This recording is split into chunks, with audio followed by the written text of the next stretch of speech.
Kenapa terjun ke MMA? Kan tahu lah itu kan dunia olahraga yang keras ya. Iya sih. Awalnya sih ingin mencari olahraga yang ini sih ekstrim gitu dulunya sih. Bilang ke orang tua mau jadi atlet lagi saya. Terus gimana kerjaan per bulan? Ya alhamdulillah kata saya kan per bulan mah dapat diem di mes kan.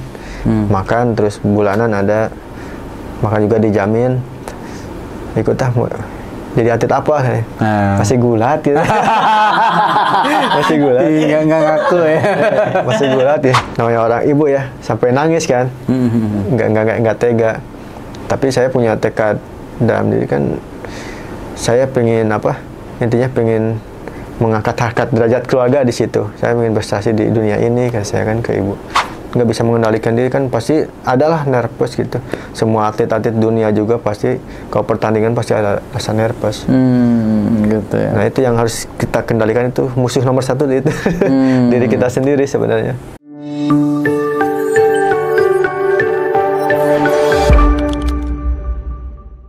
Gogon Gusman, selamat datang. Akhirnya ada atlet MMA. MMA ya? MMA kan? MMA. Bukan MMA ya, bukannya? MMA bahasa Indonesia. Bahasa Indonesia. Orang Sunda ya itu. Orang Sunda agak keceletot gitu ya. MMA yang kemarin baru menang ya? Iya, alhamdulillah sih. Oke, boleh ceritain dong kegiatannya apa, terus kemarin tanding terakhirnya gimana tuh? Alhamdulillah sih kemarin, kalau ya mungkin persiapannya juga mepet juga sih kemarin tuh. Ya, persiapan 2 bulan. Persiapan 2 bulan? 2 bulan persiapan. Oh, 2 bulan tuh mepet ya? Mepet. Oke. Biasa persiapan kalau mau pertandingan itu ya minimal 6 bulan lah. 6 bulan kita akan persiapan. Cuman alhamdulillah kita di klub di sana di Bandung, di BFC, kita intens terus latihan gitu. Jadi kita gabung sama anak-anak junior di situ. Jadi kebantulah alhamdulillah. Dan kemarin pertandingan ya sesuai game plan pelatih sama manajer. Alhamdulillah menang di situ kan. Meskipun menang poin. Iya, nggak apa-apa, menang ya penting. Daripada kalah atau seri kan masih mending menang kan. Iya. Oh, menang poin lawan apa? Cina ya? Lawan Cina kemarin. Cina ya. Ini pertama kali di One Pride itu kan, internasional. Oh, jadi internasional untuk pertandingan sejenis One Pride itu? Enggak, buat saya gitu. Oh. Sebelumnya pernah. Cuman pertama kali One Pride mengadakan 9 atlet One Pride, 9 atlet Cina gitu. Itu pertama kali. Biasa kan 1 atau 2 orang yang tanding itu. Internasional. Oh, ini mah banyakan. Kemarin 9 lawan 9 gimana? Oh, yang banyakan yang menang orang Indo apa orang Cina? Alhamdulillah di Indonesia. Yang 6-3. 6-3 ya. Alhamdulillah ya. Karena nggak gampang juga lawannya Cina kan. Iya, Cina. Termasuk atlet-atlet luar biasa juga kan di Cina ya. Mereka juga sih atlet-atlet yang unggulan di sana. Soalnya saya juga kan selalu dapat info ya dari ini juga bukan pertama kalinya saya melawan atlet Cina kan. Jadi mereka itu kalau ada event mereka itu bersaing dulu di sana. Ada kompetisi dulu, seleksi dulu ya. Nah dari seleksi itu nggak 1 orang lawannya kan, banyak. Nah yang terpilih baru diambil kompetisi di sini di Indonesia, dan di Indonesia juga sama. Kita berkompetisi dulu di sini, siapa yang terbaik dia yang maju. Oh gitu. Jadi berarti kan nih bertanding kan persiapannya 2 bulan. Tapi 2 bulan sebelumnya udah sempat tanding juga untuk maju atau enggak gitu? Hitungannya gimana tuh? 2 bulan ke belakang itu saya di bulan Maret baru bertanding. Bertanding bulan Maret.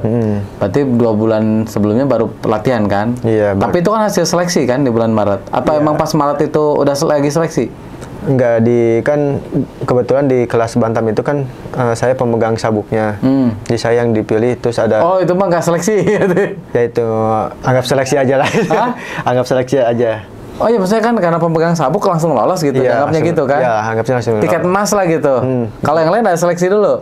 Ada seleksi dulu. Jadi ya ada penilaian dari kru One Pride semua. Oh, tapi bukan bertanding seleksinya? Dilihat dari pertandingan sebelumnya gitu. Oh ya, bukan maksudnya rekor. Bukan pas mau diseleksi itu tanding dulu baru lolos, bukan gitu ya, lebih ke rekor-rekor sebelumnya, diseleksi lah. Iya, gitu. Iya, soalnya kalau nggak gitu habis tanding nih babak belur tuh sama orang Indo, tanding lagi kan jadi nggak bisa maju kan. Kalau atlet Cina lebih ngeri. Hah? Kalau atlet Cina lebih ngeri. Gimana tuh ngerinya? Jadi mereka itu, kita kan kemarin bulan Juni kan, bulan Juni. Nah di bulan Mei itu mereka baru tanding. Oh, tanding internal dulu? Iya, melawan orang luar juga. Oh, mereka tuh tanding sama orang luar dulu? Waktu baru ke Indonesia datang. Oh, jadi mereka tuh sebetulnya habis tanding? Baru jangka waktunya sebulan. Wah, itu recovery harusnya kurang ya kalau sebulan? Ya gimana, kalau recovery itu gimana di sana sih? Gimana pemberian conditioning di sana? Mungkin ada cara-cara lain. Kalau di sana kan fasilitasnya memadai gitu. Kalau di kita ya bukan memadai, cuman di sana lebih lebih lengkap. Lebih lengkap. Bedanya apa tuh? Bisa ceritain gambarannya kayak gimana gitu? Kan pernah ke sana juga kan, pernah lihat ya? Atau pernah dengar? Dengar aja sih dari teman, kan pernah ke sana latihan di Cina. Fasilitasnya emang keren. Lebih bagus. Waduh, jauh kita. Oh, lebih jauh. Fasilitas latihannya, terus tempat recovery-nya gitu. Ice bath berarti ya, recovery-nya ada ice bath, air es. Ya mereka lebih modern. Lebih modern. Kalau kita beli es batu direndam, kalau sana kayaknya tinggal nyalain udah dingin gitu. Kalau di sana kan udah disediain, baju udah dicuci sama udah ada ini ya. Jadi udah menu-menu makan, terus ada dokternya, menu gizinya udah lengkap. Seperti itu. Jadi tidur juga kegiatan kita udah di manage semuanya. Makan nih kamu ini makan ini. Jadi satu orang itu beda. Biasanya meal plan-nya sesuai dengan kebutuhan tubuh kita. Ya. Kalau di sini nggak? Ya kita. makan aja gitu. Yang penting nanti tanding kita yang tahu sih, kita yang menyesuaikan sebenarnya kalau makan. Kalau saya juga mau tanding ya apa yang harus dihindari seperti itu. Jadi ngatur sendiri. Kalau di sana diaturin. Diatur. Udah gitu, ada dokternya. Di kita nggak ada emang? Nggak ada. Iya. Kalau kita ya dibantu sama pelatih sih sebenarnya. Jadi pelatih ngasih tahu ini makanannya. Kalau nggak cocok sama kamu ya dengan cocok yang saya makan gitu. Ya artinya kan dengan mereka fasilitas lebih bagus, dan juga ya meal plan-nya lebih bagus. Anggaplah kalau kita nggak sebagus Cina ya, berarti kan walaupun di Indonesia ya tadinya ya, tapi satu kebanggaan kan. Ya 6-3 kan banyak itu kan ya. Kadang kan kalau kalah mah kalah aja gitu ya, di mana juga gitu kan. Tetap aja ada juga yang orang sindrom di tempat sendiri ada kan gitu ya. Ada juga. Iya, kan kalau udah di kandang itu kan konsentrasi ya urusannya ya. Iya, sih konsentrasi. Kalau kita nggak konsentrasi kan nggak merhatiin luar juga kan.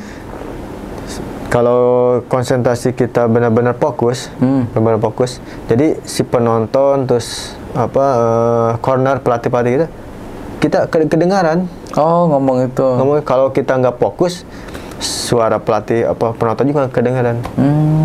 Gitu. Kalau kita itu benar-benar playing gitu kan.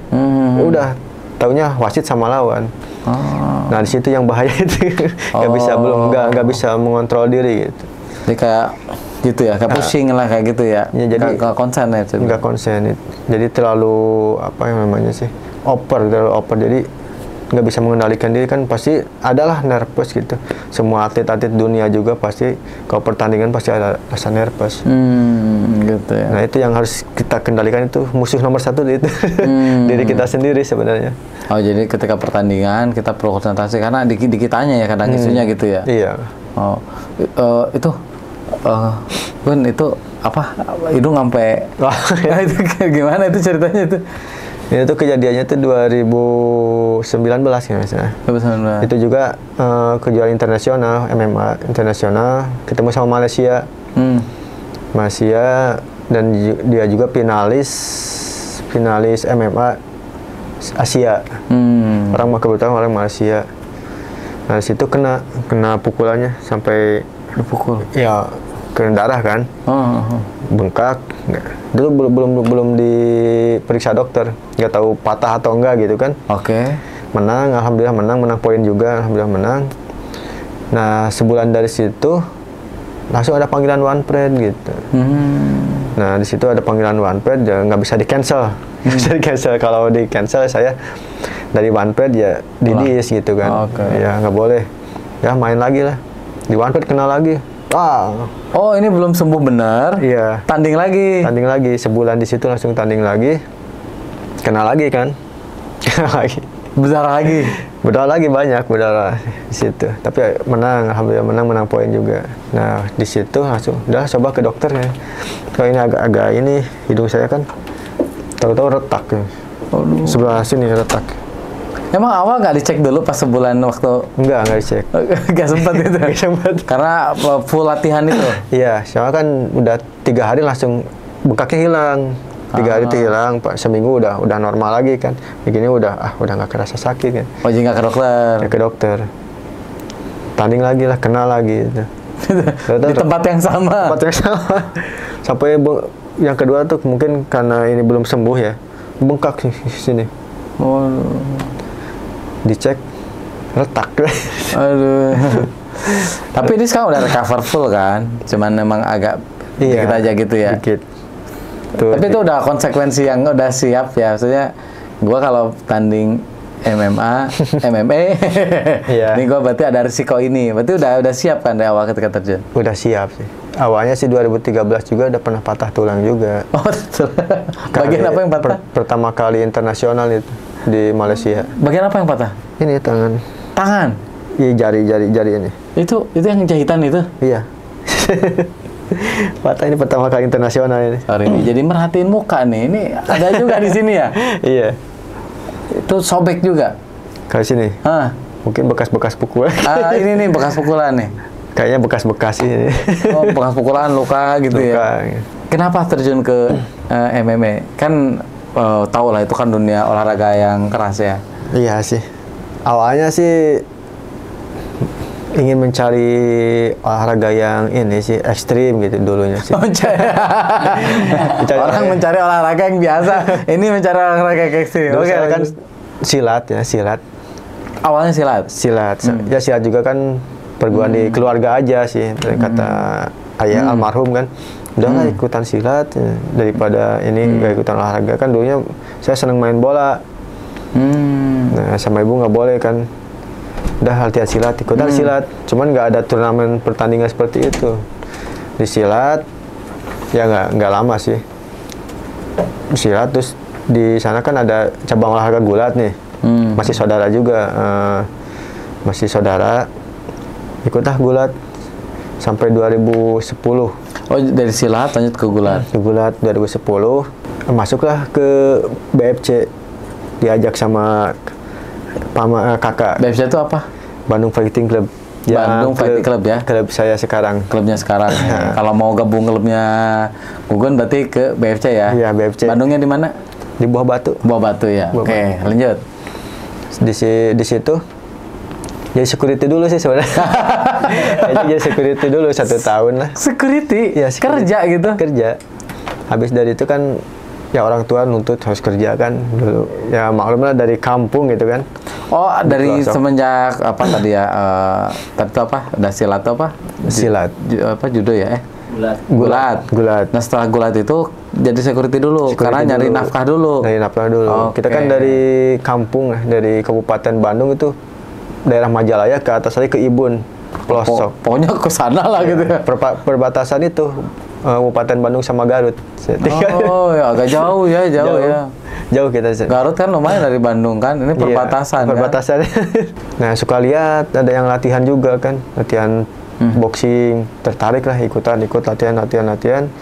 Katanya dari ketua BFC ditelepon suruh menghadap kan. Aduh ada apa nih? Maksudnya sambil security sambil latihan? Iya suka ikut latihan, seneng kayaknya, seneng kan. Dipanggil, ditelepon, aduh ada apa suruh menghadap ke sini. Feelingnya nih, gua nggak kerja gak bener gitu ya. Udah lah menghadap, gak apa-apa lah. Jadi tawarin, kamu masih mau jadi atlet gak? Katanya. Wah mau pak, udah saya bina, kata ketua BFC itu. Udah kamu per bulan ada dibina sama saya, kamu kalau mau jadi atlet. Tapi nggak jadi atlet gulat lagi, MMA. Duh, gimana yang MMA, Pak? Oh. Udahlah, dicari-carilah di Google gitu. Oh, belum familiar saat itu? Belum familiar. 2011 tuh belum terlalu lah gitu. Yang itunya baru tuh UFC, One FC di Indonesia tuh lagi padam gitu kan. Dulu ada ini TPI Fighting dulu kan. Situ kan udah nggak berjalan. 2011 baru mau mulai lagi 2011 itu. Ikutlah. Lihat-lihat tuh, alah ngeri banget ini. Saya nggak bilang ke orang tua. Nggak bilang. Kenapa takut gak dilarang ya? Gulat aja dilarang gitu. Oh, gulatnya dilarang. Nah, makanya saya kerja, gulat juga dilarang. Nah, waktu itu bilang ke orang tua, mau jadi atlet lagi saya. Terus gimana kerjaan per bulan? Ya alhamdulillah kata saya kan per bulan mah dapat diem di mes kan. Makan terus bulanan ada, makan juga dijamin. Ikut jadi atlet apa? Masih gulat gitu. Masih gulat. Nggak ngaku ya. Masih gulat ya. Saking pengennya gitu ke ibu bilang masih gulat gitu. Masih gulat. Ya udah doanya kan main. Tahu-tahu kan gini gemuk. Katanya gulat sih, diliatin. Aduh ya. Namanya orang ibu ya, sampai nangis kan. Nggak tega. Tapi saya punya tekad dalam diri kan, saya pengen intinya pengen mengangkat harkat derajat keluarga di situ. Saya ingin berprestasi di dunia ini kan, saya kan ke ibu. Udahlah minta doanya aja. Udah di Bandung terus dari 2011, 2012 mulai berkat. Itu 2011 tuh seleksi One FC di Kelapa Gading, kalah semifinal. Oh, oke. Pertama kali kalah. Pertama kali tanding? Iya. Masuk semifinal kalah sih. Oke. Kira dilihat sama. Oh, tapi tanding dari awal penyisihan masuk semifinal, tapi kalah di semifinal. Iya, semifinal. Oke. Nah, tertarik lah ketua BFC itu. Udah ditarik jadi atlet. Nah, 2012 mulai berkarir di MMA 2012. Mulai ada duel BFC kan. Dari klub kita mengadakan turnamen tahunan. Ikut. 2013 ada panggilan dari kejuaraan Asia. Saya ditawarin, udahlah mau kan. Asia tuh maksudnya SEA Games? Bukan, kejuaraan internasional Asia, cuma di MMA profesional. Mainlah ke Malaysia, ketemu tuan rumah ya kalah lagi. Kan patah. Oh, itu yang patah. Iya, 2013. Makin lah ini orang itu. Makin nggak ngerespon kan. Tapi saya tetap ngotot pengen di situ. Ya alhamdulillah sih. Berkat ke ibu, udahlah minta doanya aja dari orang tua semua keluarga. Ya setiap lihat saya tanding nangis gitu keluarga. Apalagi lihat, makanya kan kalau udah tanding bonyok nih, nggak langsung pulang ke rumah saya. Sembuh dulu, recovery dulu. Nah, baru. Soalnya kejadian pertama kan sampai ini ya, memar. Orang tua, ibu khawatir. Terus kedua ceritanya patah kan gitu ya. Lebih khawatir lagi kan. Makanya kalau udah lagi memar-memar gitu nggak langsung pulang ya. Nggak sih. Oke. Ya kasihan sih. Iya. Ya alhamdulillah sih dari doa-doa beliau sampai saat ini alhamdulillah sih dapat. Ya katanya alhamdulillah sukses lah di bidang MMA ini. Jadi awal-awal kekalahan awal ya, itu kan nggak menang jadi pemenang utama ya. Iya. Tapi dari situ kan belajar lagi terus latihan sampai menang gitu ya. Berarti titik terendahnya saat mana tuh? Titik terendah. Ya waktu pas kan, 2011 nih. 2011 pas? Ya pas mengawali karir di situ di MMA. Oh, yang bonyok itu? Oh. Itu jadi ada penasaran. Oh, justru ketika kalah di titik terendah itu ya? Iya. Justru penasaran. Jadi, bukan kapok, bukan? Bukan. Saya jadi kalau saya itu orangnya kalau ada tantangan itu semakin semangat. Semakin semangat. Jadi ingin mengalahkan gitu. Ada tantangan nih. Jadi pengen terus. Jadi ada perjuangan gitu. Orangnya seneng ada tantangan. Jadi jangan ditantangin, Pak Ren. Kalau ditantangin dilawan, oke. Terus? Ya seperti itu juga sih kalau di MMA kalau ada yang nantang, oke lah, jadi makin ini Makin semangat. Emosinya kepincut makin, kayak. Iya, kepincut. Adrenalin naik ibaratnya gitu ya. Iya gitu kalau ada yang nantang. Oh, berarti kalau nanti gua tantang Uun. Nah, siap gitu. Selalu jadi motivasi lah intinya. Oke. Selalu jadi motivasi. Itu juga sih kenapa saya memilih olahraga seperti ini, mencari olahraga seperti ini ya dari kecil gitu. Sering kena bulian gitu kan. Oh, ngalamin di sekolah atau karena bulian mungkin karena perekonomian juga sih. Dibulinya karena perekonomian saat itu. Ya, lagi kecil berarti ya. Kecil karena perekonomian ya, dibully sama teman-teman kan. Masih teman-teman akrab, cuman ada yang ibaratnya lebih tua gitu kan, sering dibully gitu kan, disuruh-suruh atau apalah. Kalau nggak dipukulin kan gitu. Sampai dipukul. Terus di sekolah sama kan. Wah, ini yang mukul udah tahu gak sekarang jadi? udah pada pernah ketemu kan pastinya? Sering satu kampung gitu. Ampun Pernah dong nyolek? Enggak? Nyolek. Ya, saya nyolek tuh, sorry ya, gua dulu sama lu gini. Oh gitu. enggak sih, kita silaturahmi aja, soalnya masih kalau kita tetangga lah. Iya. Tetangga gitu. Oke. Cuma saya punya motivasi ingin mengangkat derajat keluarga itu ke orang tua intinya ya. Iya. Ya mungkin masih dari tetangga juga kan ada omongan-omongan yang nggak enak, intinya lah agak menghina gitu kan. Dalam hati saya udah beneran ini mah beneran. Pas ada yang ngomong gitu ke orang tua, saya lagi ada. Awas di suatu saat nanti kamu yang akan minta ke saya. Kamu yang akan minta ke saya. Saya jadi orang inilah gitu kan. Saya akan angkat harga derajat orang tua saya kan padahal cuma gitu aja. Keretek. Kalau bahasa Sunda mah keretek. Sunda nama keretek hati, bahasa Indonesia apa ya? Getaran hati apanya? Iya, lagi kecil. Udah saya main lupa lagi. Pas saya udah masuk TV nih, banyak orang tahu, keluarga juga semua tahu. Kan saya kan di kampung. Cuman ya keluarga semua kan di situ. Emang sih ekonomi keluarga saya paling di bawah gitu kan. Di sana? Ya di sana kan di keluarga paman semua kan. Oh, saudara ya. Nah, pindahlah masih satu kecamatan, cuma pindah desa. Gitu. Oh, ibu ditarik pindah? Ibu kan pindah. Terus di situ ayah sama ibu cerai. Oke. Kondisi di situ, waduh, cerai. Umur berapa cerainya? Udah dewasa sekarang? Kelas 6 SD. Mau ke SMP. Mau ke SMP. Waduh, lagi berat dong itu. Iya, lagi berat ya. Adik saya 3. Adik saya 3, waktu itu yang cewek masih kelas 3. Masih kelas 3 SD, yang 2 masih pada kecil. Waduh. Masih pada kecil. Nah, di situ ada ya ingin berjuang lah intinya. Udah biar saya yang berjuang lah, yang seperti adik-adik saya mungkin menyekolahkan mereka gitu kan. Memang di situ juga ya itu emang udah takdir gitu kan. Di situ emang kacau mau ikut ke ayah atau ikut ke ibu. Iya. Itu. Anak nggak paham juga, galau juga kan. Nah, di situ dilihat adik-adik ikut ke ibu semua. Adik ikut ke ibu. Ya udahlah ikut ke ibu. Emang sih di situ. Sekolah juga hampir nggak ini sih. Hampir putus. Cuman ya karena perjuangan ibu gitu kan.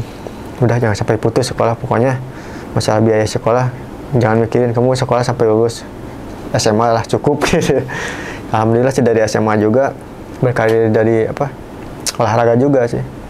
Dari gulat kan, ikut gulat turnamen. Udah jangan ikut gulat kata ibu. Enggak mah, ini kalau dapat medali minimal juara 3 sekolah gratis gitu. Dari ngejar itu. Udahlah masuk ikut. Alhamdulillah dapat perunggu. 2 dong berarti, juara 2 ya, bukan juara 3. Juara 3. Perunggu mah 3 ya. 3. Perak 2 ya.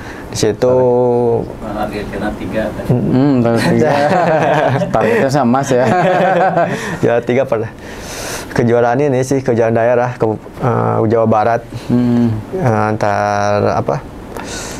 Antar ini ya, kabupaten kota ya. Kabupaten kota.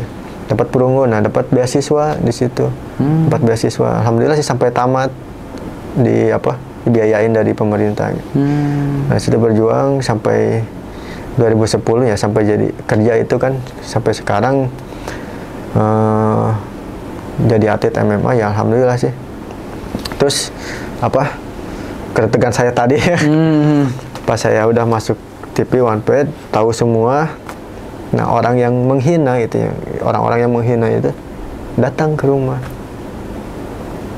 minta bantuan gitu. Kejadian ya. Pas saya ingat, ya Allah bener. Ketika saya dibawa, saya minta ya sekilas lah gitu, sekilas cuma ada hati kecil yang menjanggal, tapi benar-benar nyata gitu. Terjadi ya? Terjadi. Saya juga kaget. Kaget. Tapi kaget, terus pas gitu emang masih jauh tahu gitu, masih kesel gitu kan. Kesel. Kata saya ke ibu, udahlah Mas, kasih, kalau minta bantuan kasih seininya aja, sebisanya aja gitu. Tapi kan ketulusan ibu, udah bantu aja semuanya gitu. Mereka juga membutuhkan, kita juga dulu pernah di posisi ini, kita jangan membalas gitu. Di situlah. Jadi hati orang ibu bener kuat gitu. Sampai sekarang ya alhamdulillah. Sampai almarhum ayah meninggal. 2017. Nah sekarang tinggal ibu, alhamdulillah. Masih ada ya? Masih ada. Ada juga sama... Ada ya, alhamdulillah. Yang ceweknya udah menikah, terus yang ketiga ya saya ajak kerja juga sih di BFC, ada penjualan security juga. Alhamdulillah udah kerja. Terus yang kecil, alhamdulillah kemarin lulus kuliah. Ya biaya dari saya juga kan, dia membantu. Udahlah masalah biaya kuliah, tadinya kan nggak akan kuliah tuh yang kecil. Udahlah mah jangan mikirin biaya-biaya, udahlah doain aja supaya ada rezeki lah gue. Tulang punggung keluarga berarti ya. Gitu.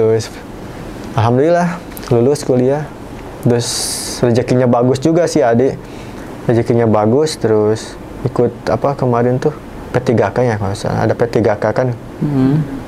P3K sekali daftar, coba-cobalah kata gue kan, baru lulus kuliah itu kan, coba-cobalah daftar P3K, mudah-mudahan keterima. Ya mungkin minta doa ke si mama ya. Gue juga samalah mendoakan. Alhamdulillah sekali ini langsung lolos. Langsung lolos. Terus itu juga masuk kriteria yang terbaik. Cowok cewek itu? Cowok ya. Ya rezekinya bagus ya. Iya, alhamdulillah. Tapi kan ini berkat kakak nih yang luar biasa nih. Yang mana kakaknya tuh mikirin ya kayaknya.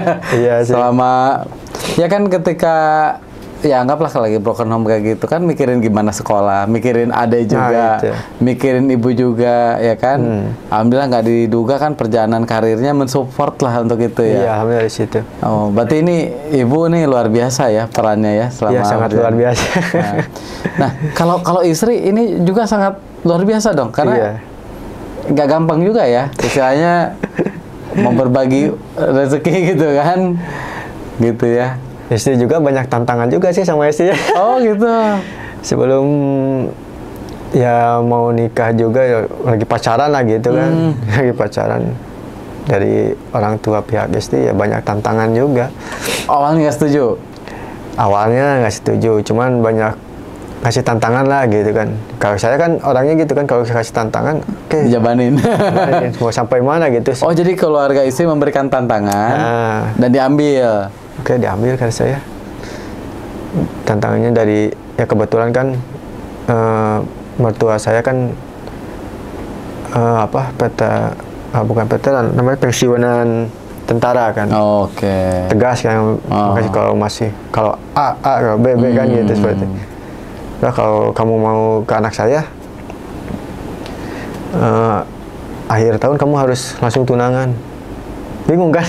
Belum persiapan apa-apa. Belum siap. Itu juga langsung persiapan Porda kan, Porda Bekasi. Di situ. Oke, siap.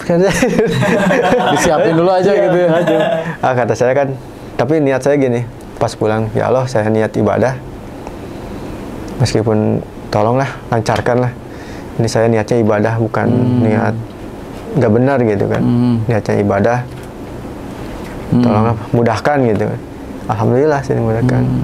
Udah nikah, kasih tantangan lagi sama mertua. Iya. Nah ini sekarang kamu udah menikah.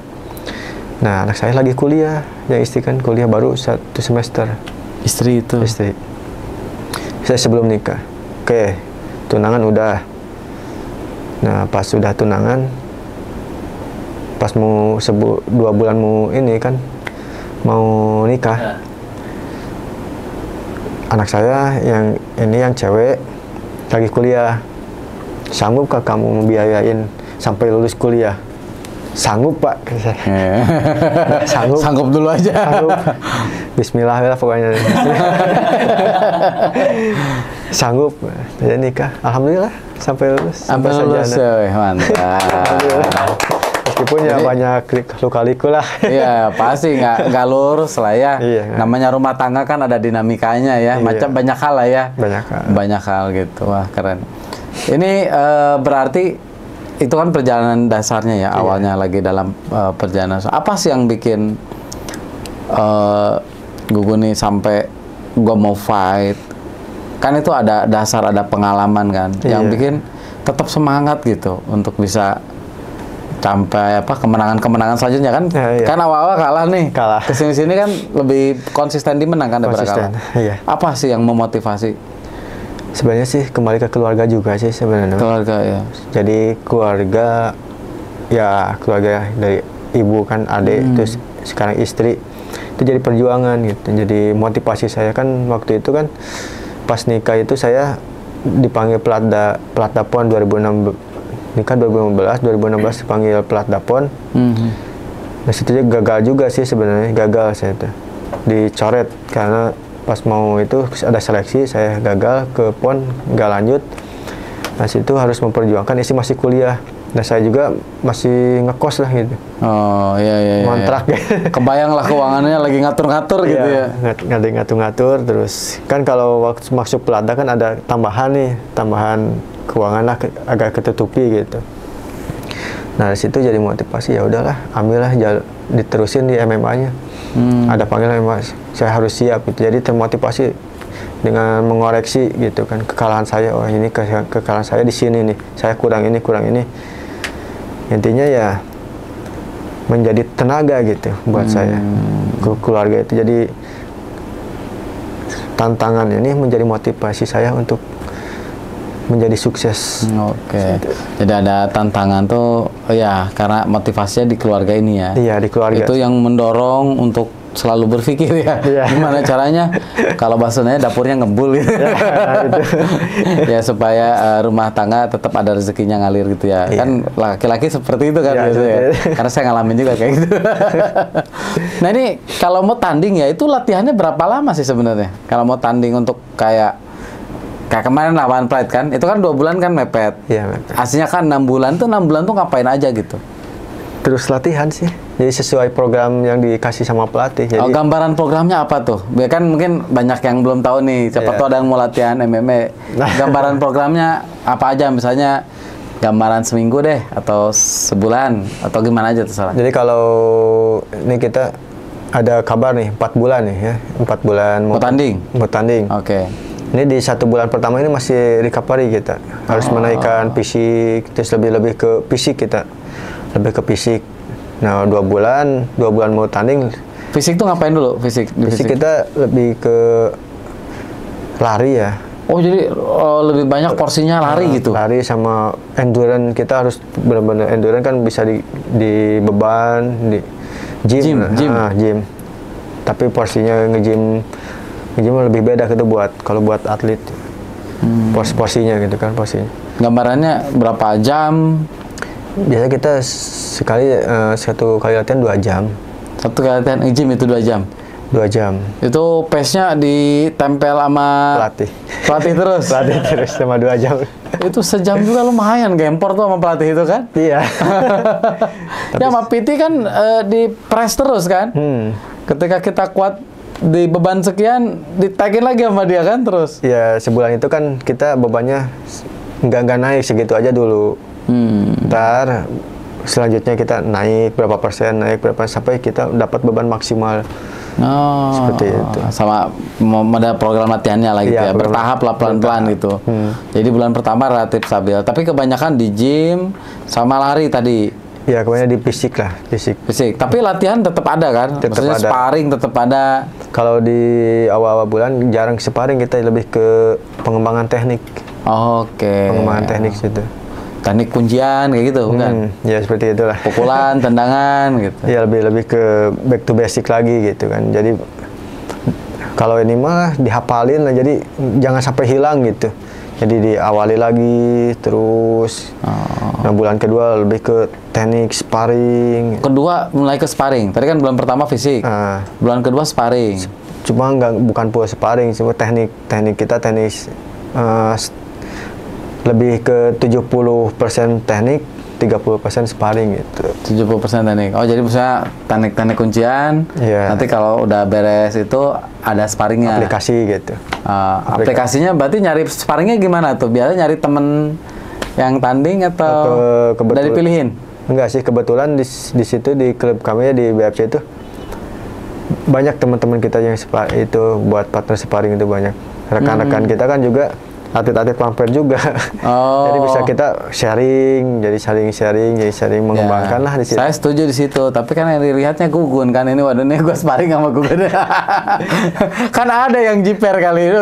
Walaupun mereka ingin meningkatkan kapasitas kan. Kalau ingin meningkatkan kapasitas, ngadunya emang lebih kuat dong kan gitu ya. Tapi kan jiper juga kalau lihat yang pegang sabuk misalnya. Enggak sih, gimana kita udah seperti keluarga juga sih. Jadi sehari-hari kita bareng gitu, bahkan ada yang dari awal sampai sekarang bareng dari nol, mulai dari BFC itu sampai sekarang bareng-bareng gitu. Oh gitu. Tapi nggak sampai bocor dan sebagainya kali ya? Ini lebih santai ya? Apa bisa aja? Bisa juga kalau ntar kita udah mendekati mau pertandingan lah. Kita kan sparring pool jadi udah nggak ada teknik, nggak dikasih teknik lagi, kita udah aplikasi teknik yang udah dikembangkan di sparring, itu diaplikasikan di sparring pool sparring. Kadang kita kalau mau sparring itu kan temen ada 4 orang, kita diam di mata seorang digilir. 1 orang 5 menit, dah istilah 1 menit ganti lagi teman saya sampai ya berdarah mah ada. Itu saling kan? Iya. Itu berarti tadi latihan di Bandung berarti? Di Bandung. Oke, karena ini persiapan untuk tanding MMA kan? Iya. Oke. Nah, bulan kedua itu, bulan ketiga? Ya itu di bulan ketiga itu mulai udah sparring. Sparringnya lebih banyak bulan ketiga?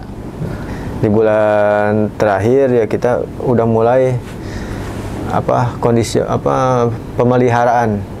Oh, udah nggak tanding lagi ya? Sparring masih ya? Masih, cuman kita lebih ke pemeliharaan kondisi tubuh sampai ke titik peak performanya di pertandingan. Udah mau 2 minggu pertandingan, baru kita turun. Oh, diturunin dulu 2 minggu sebelum tanding? Iya, conditioning.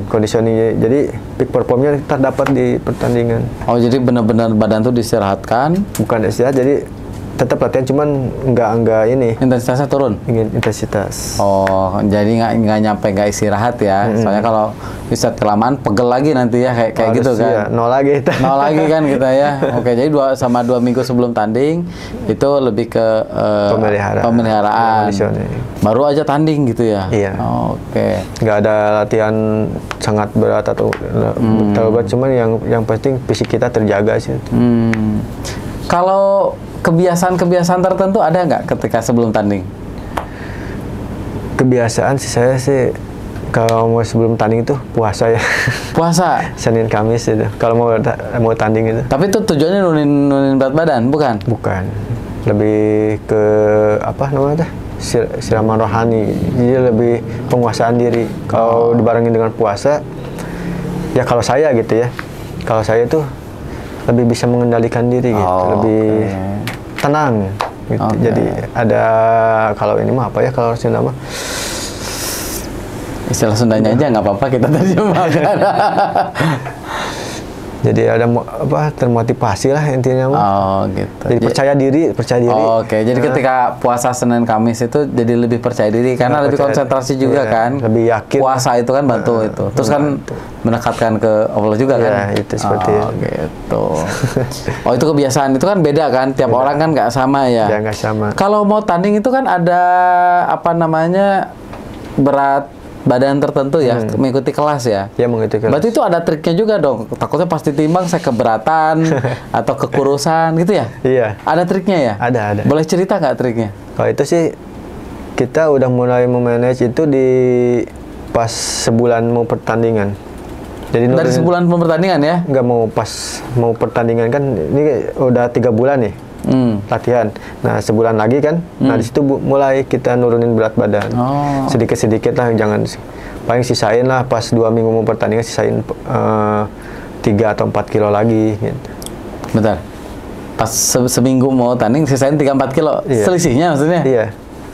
Soalnya sih biar biar badannya nggak kecil, biar segar lagi. Soalnya kan recovery-nya panjang. Kita timbang hari Jumat, kita Jumat malam ya, kita tanding malam Minggu, Sabtu malamnya, jadi recovery-nya panjang. Jadi kalau 2 kilo atau 3 kilo dalam 2 minggu, recovery-nya cepet ya. Terus badan juga nggak kecil, jadi langsung ngembang, nggak kelihatan kecil. Oh gitu, jadi karena ketika lebih besar kan lebih punya tenaga ya? Gitu, nggak juga sih, sama aja ya. Cuma recovery-nya sih lebih cepat. Kerasanya seperti itu. Kalau saya sih itu kan trik kalau nurunin berat badan ya. Tapi kan ada juga masanya perlu naikin berat badan, nggak juga selalu nurunin. Kalau yang saya selalu nurunin saya. Karena selalu nambah berat badannya daripada berkurang. Iya, soalnya kalau nambah berat badan gitu, jadi si latihannya agak kurang gitu, kurang. Jadi kalau ada nurunin, jadi kita kadang nambah gitu. Oh ini masih ini. Kalau kita udah latihan pagi nih, siang kita nambah lari gitu. Sebelum makan siang teh lari dulu, baru makan. Sengaja ya, jadi dikosongin dulu, baru makan gitu ya. Makan. Oke. Terus juga makanan juga dijaga sih, di manage. Seperti kalau mau tandingan kan lagi diet, makan nasi cuma siang aja. Pagi sama malam udah nggak, nasi diganti sama rebusan bisa kentang direbus, kalau itu kan si karbonya diganti. Berarti makanan yang ngurusin istri berarti?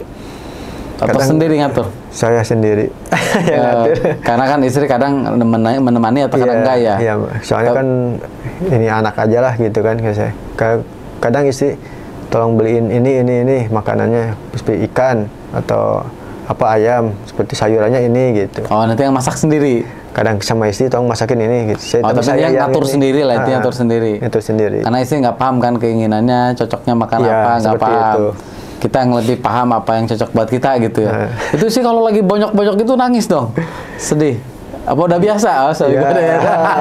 Nangis juga sih, cuman ya dia tuh kuat, tidak bisa menyembunyikan.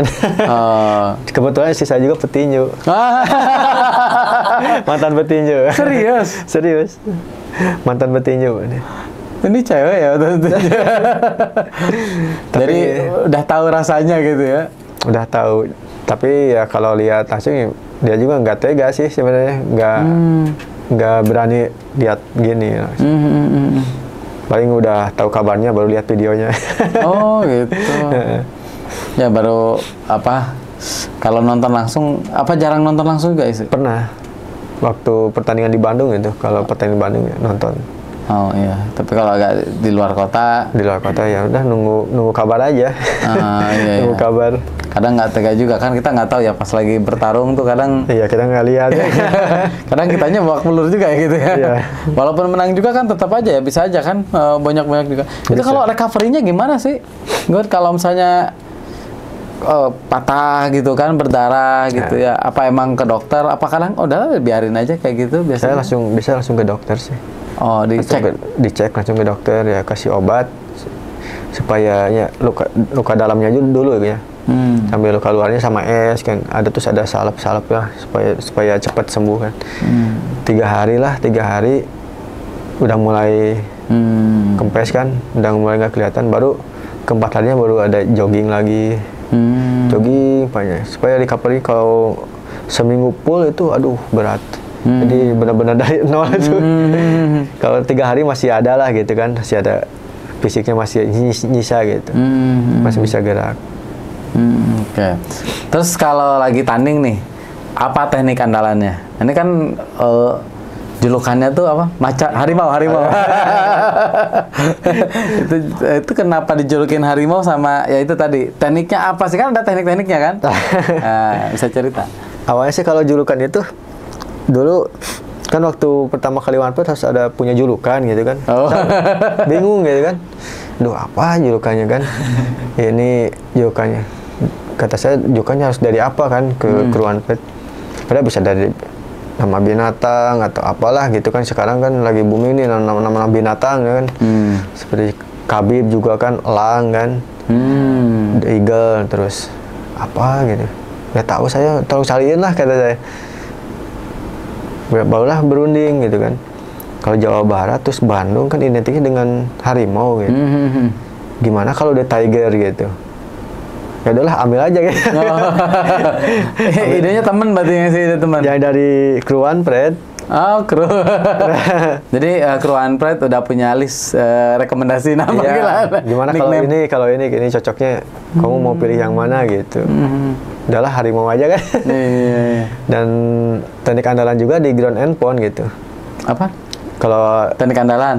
Apa ground and pound tuh kayak gimana? Kan kalau harimau itu kan melakukan banting, baru dipukulin di bawah seperti itu. Oh, targetnya itu. Berarti kayak Khabib dong, nangkap. Nah, seperti itu juga. Oh, kalau nggak nangkap dipukulin, nangkap dilipat gitu kan? Dilipat. Dicekek ya ininya ya. Cekek. Pokoknya kalau lagi perhatiin Khabib tuh tandingnya gitu aja ya, kebanyakan ya. Ya kuncian ya mainnya. Kuncian Khabib itu. Emang kekuatannya kuncian ya Khabib ya?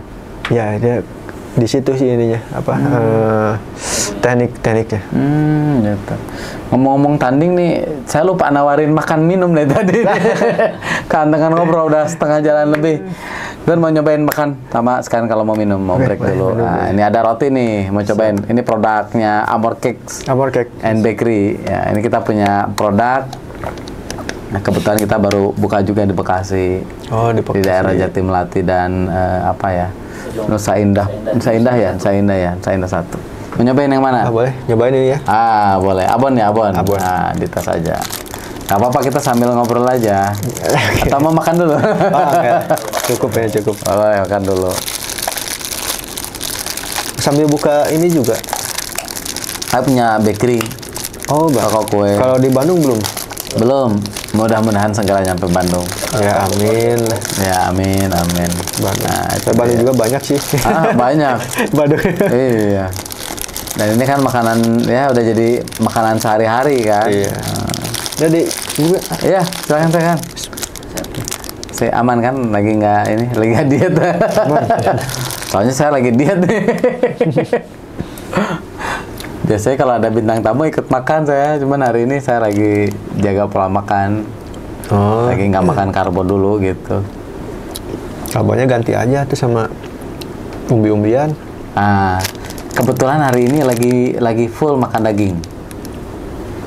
Kalau full makan daging, harus dibarengin sayuran. Oh iya. Soalnya kalau lagi normal sih enggak, cuman kebetulan aja, cuman target 3 hari aja. Lagi itu bukan jadi gaya hidup saya yang konsisten, bukan. Kan khawatirnya yang terlalu konsisten yang tidak tepat ya, takutnya khawatirin. Ini lebih ke ngejar, saya pengen ngedropin dulu, turun berat badan dulu gitu. Ya. Kalau bisa punya sayuran sih. Ini biasa nurunin berat badan kan biasa ya? Kalau sama intermittent fasting juga ya berarti ya? Kalau seperti daging sapi, daging kambing itu kan dicenanya lama. Lebih baik ke ikan. Ikan tuh bagus buat recovery otot, ikan tuh kan. Terus ikan. Iya, ikan. Yang penting ikan aja lah. Atau seafood lah itu. Cuman cara masaknya aja. Cara masaknya aja. Gimana cara masaknya? Maksudnya jangan digoreng, bukan? Ya jangan terlalu pakai minyak atau perasanya itu. Lebih baik ya Dikukus lah, ikan juga, Waduh. dipepes atau Itu kukus. makanan nggak enak tuh gitu. Iya, emang nggak enak. Pengalaman. Iya, tapi kan biasa ya kalau atlet kan gitu ya makanannya ya, dijaga ya. Kalau mau main itu. Disiplin kan? Iya, tapi kalau nggak mau main ya digoreng ya nggak apa. Iya, soalnya kalau nggak disiplin makanan kan khawatir nanti nggak tercapai target, bahkan bisa jadi nggak bisa tanding kan, atau nggak di peak performance kan. Iya. Kalau nggak peak performance, nanti ya nggak hasil kan ibaratnya gitu. Iya, Apalagi ini kan udah menang, mempertahankan kan nggak gampang juga ya. Nggak gampang itu, sangat berat ya. Lebih berat mempertahankan ya. Lebih berat mempertahankan daripada saya waktu dulu ngerebut sabuk. Kalau pengalaman bertanding nih, kan banyak nih pertanding. Yang paling berkesan yang saat pertandingan yang mana tuh? Sangat berkesan tuh ya, pertama kali merebut sabuk. Pertama kali dapat sabuk, Bukan. merebut. Oh, Perebutan berarti udah. sabuk. Di situ saya mau menang, pelanggaran, diskualifikasi, jadi sabuknya nggak ada. Waduh, udah menang, kalau secara aturan menang, tapi karena didiskualifikasi nggak jadi sabuknya. Waduh, itu ini ya nggak? Waduh, momen yang Sedih itu. sangat Apa sebenarnya menghanas gitu? Ya. Diskualifikasinya. pelanggaran. Saya nendang Oh, kepala belakang. nggak sengaja kan? Nggak sengaja, cuman lawannya nggak bangun lagi. Oh. Kalau lawan bangun lagi dilanjut.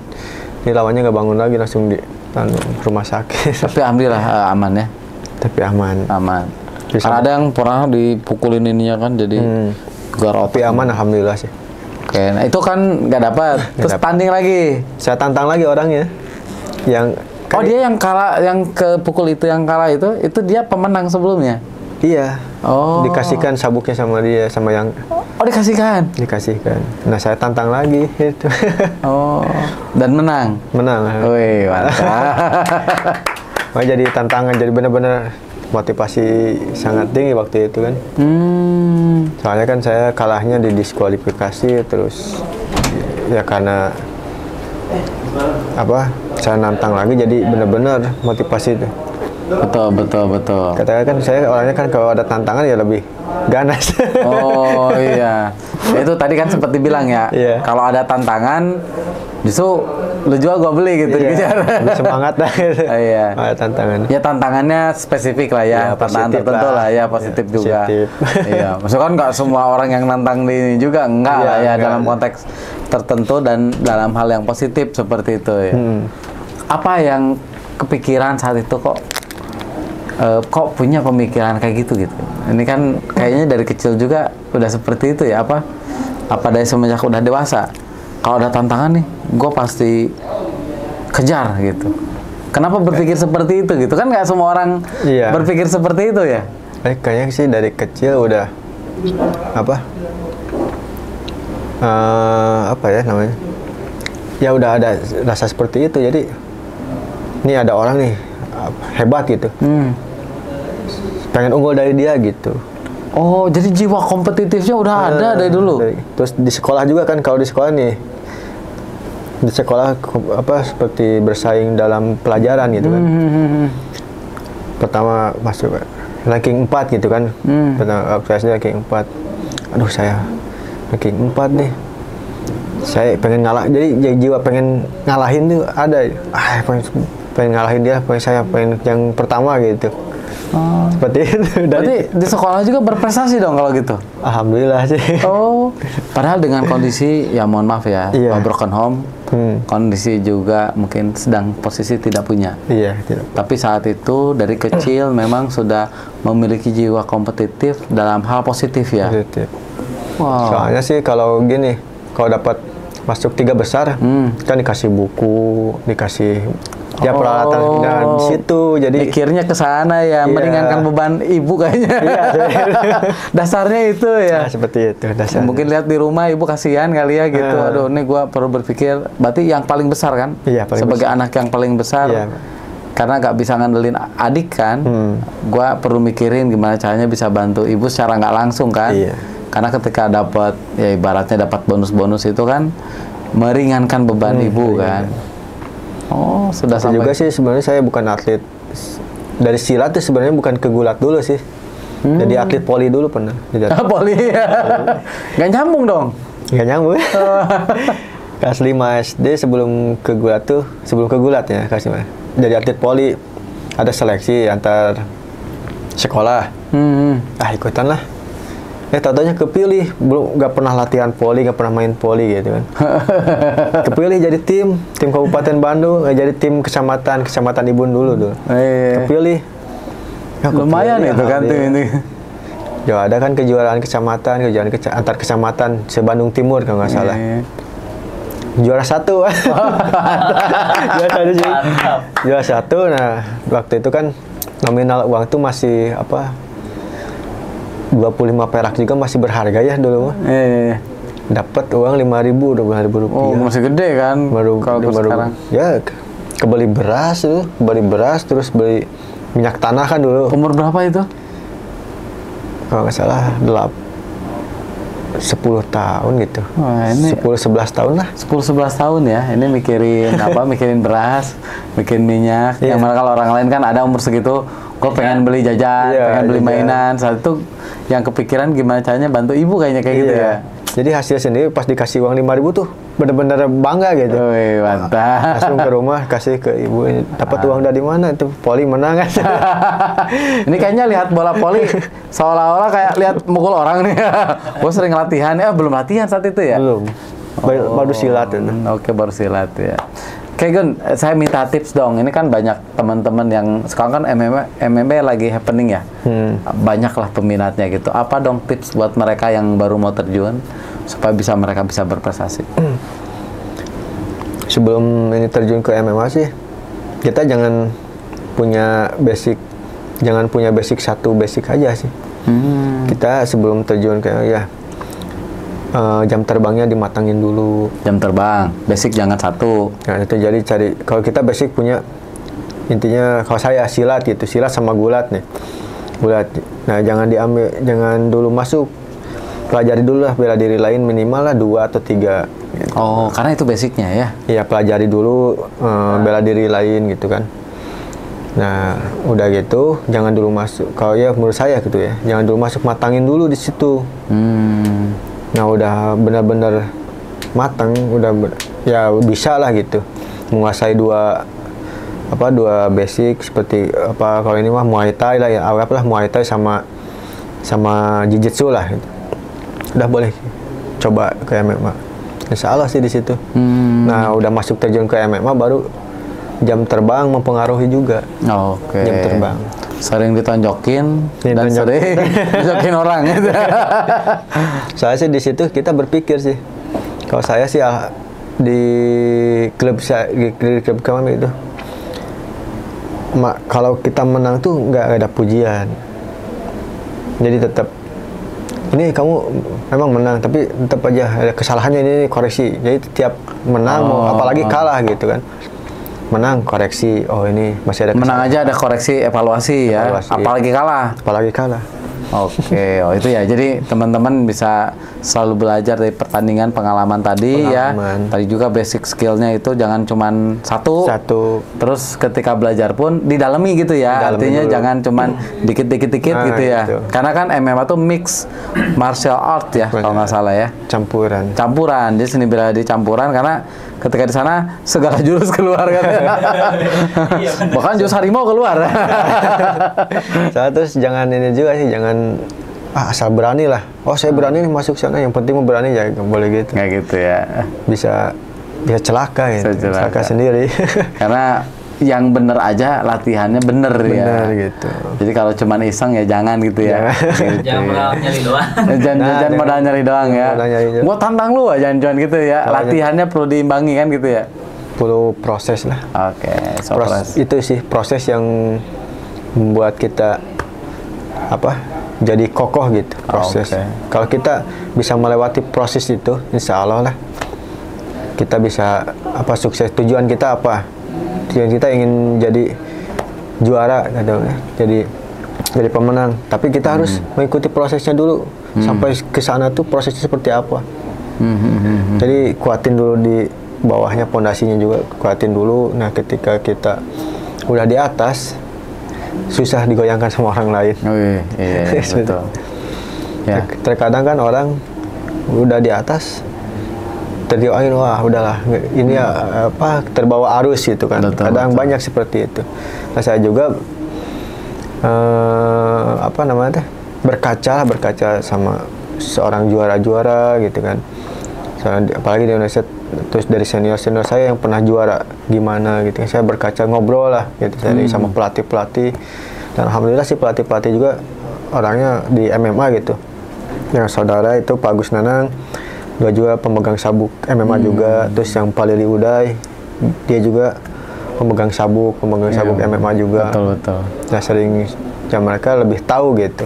Jadi kita jangan lelah untuk belajar ya sama orang ya. Sambil tadi juga kan, jadi kalau teman-teman ini pengen belajar tentang MMA, dalemin ya, jangan cuman sedikit-sedikit gitu. Jangan lupa punya mentor juga kayaknya gitu ya. Nah, gitu. Oke, Gun, makasih banyak nih sudah mau sharing.